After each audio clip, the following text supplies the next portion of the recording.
तो अभी हम लोग देखने जा रहे हैं जेईई मेंस 2024 का क्वेश्चन जो 9 अप्रैल में पूछा गया है शिफ्ट 2 का।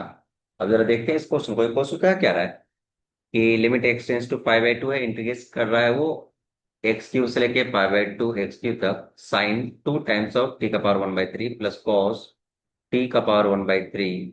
नीचे कितना है x minus pi by two का क्या होल स्क्वायर। अब देखिए यहाँ पे एक चीज की जरूरत पड़ेगी, उसको साइड से देख। एक थ्योरम था न्यूटन लेबनिज थ्योरम।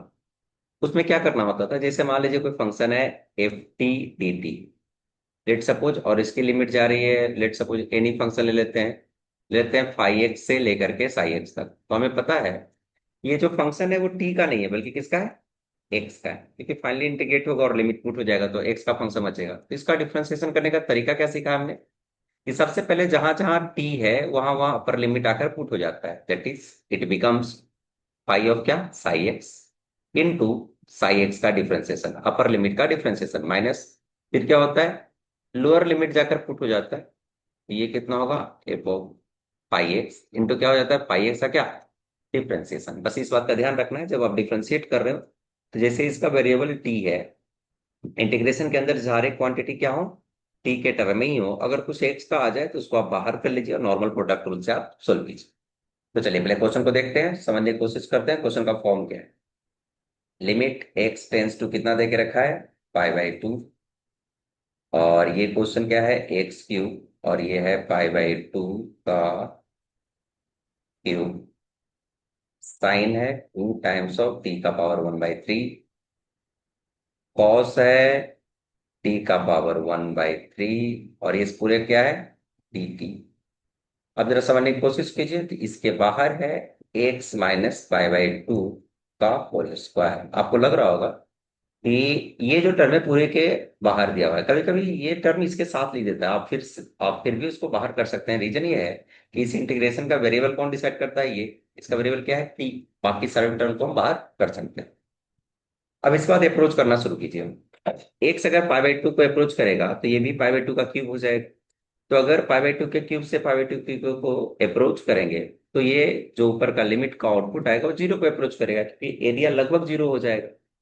और नीचे भी जीरो पे अप्रोच कर रहा है, मतलब जीरो अप्रोच बाई क्या हो रहा है जीरो अप्रोच। तो यहाँ पे हमें न्यूटन लेबनिज थ्योरम यूज करना चाहिए, मतलब ये डिफरेंशिएशन का प्रोसेस अब करना पड़ेगा। तो चलिए शुरू करते हैं। अगर जीरो बाई जीरो हो गया तो लॉपिटल रूल कहता है कि हम डिफरेंशिएट करते हैं, और इंटीग्रेशन का इस सेक्शन का डिफरेंशिएशन हम लोग न्यूटन लेबनिज थ्योरम से सीख सकते हैं। तो वो क्या कहता है थ्योरम, पहले अपर लिमिट को हर टी के जगह पुट कीजिए, इट मीन्स साइन टी का पावर 1/3 और यहाँ पाई बाई टू, तो ये आपका बचेगा 2 टाइम्स ऑफ क्या पाई by two plus cos of, इसको भी लेकर पुट करेंगे तो कितना बचेगा, ये बच जाएगा आपका पाई बाई टू। ये हो गया इतना, और इसके साथ अपर लिमिट का करेंगे differentiation. Upper limit constant term है, उसका डिफरेंस क्या हो जाएगा जीरो।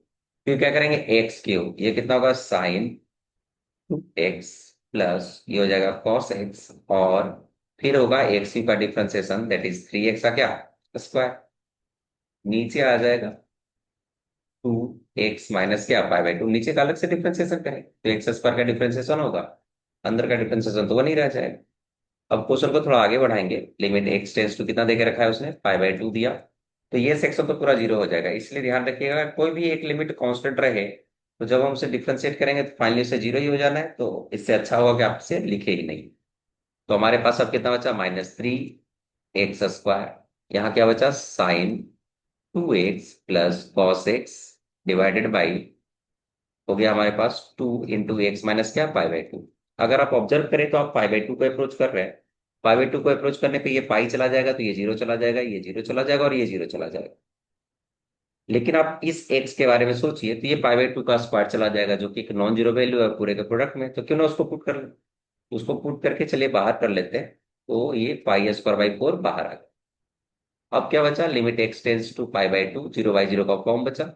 अब हमें पता है कि साइन 2x को लिख सकते हैं 2 sin x cos x, और ये आ गया हमारा कितना cos x डिवाइडेड बाई कितना होगा x माइनस क्या पाई बाई टू। ये क्या कर रहा है जीरो अप्रोच कर रहा है, और ये भी किसको अप्रोच कर रहा है जीरो अप्रोच कर रहा है।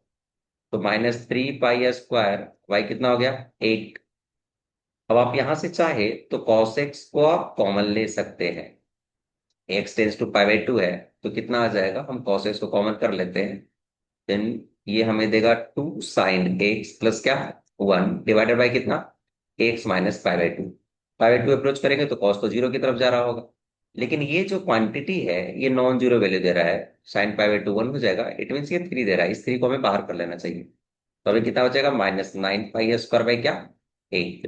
लिमिट क्या है, x टेंस टू है π/2। अब देखें इसको, cos x-π/2 है, अब 0/0 जा रहा है, तो दो तरीका है, या तो आप नॉर्मल लॉपिटल लगा लीजिए, या फिर आप ऐसा भी कर सकते हैं कि x-π/2 को बाई मान लें, तो फिर डायरेक्ट फॉर्म बन जाएगा वो sin x बाई एक्स वाला टाइप का। तो चलिए डिफ्रेंशिएट कर लेंगे, x टेंस टू π/2। तो ऊपर डिफ्रेंशिएट करेंगे, cos से डिफ्रेंशिएशन माइनस sin x होगा, और नीचे कितना होगा, 1। ये आपको कितना देगा, π/2 अप्रोच करके -1, -1 इससे मल्टीप्लाई होगा, हो जाएगा +1। It means it becomes 9π² by क्या, 8। तो 9π² बाई 8 हमारा किस ऑप्शन में है, ऑप्शन नंबर बी। तो ऑप्शन नंबर बी हमारा क्या हो जाएगा, करेक्ट हो जाएगा।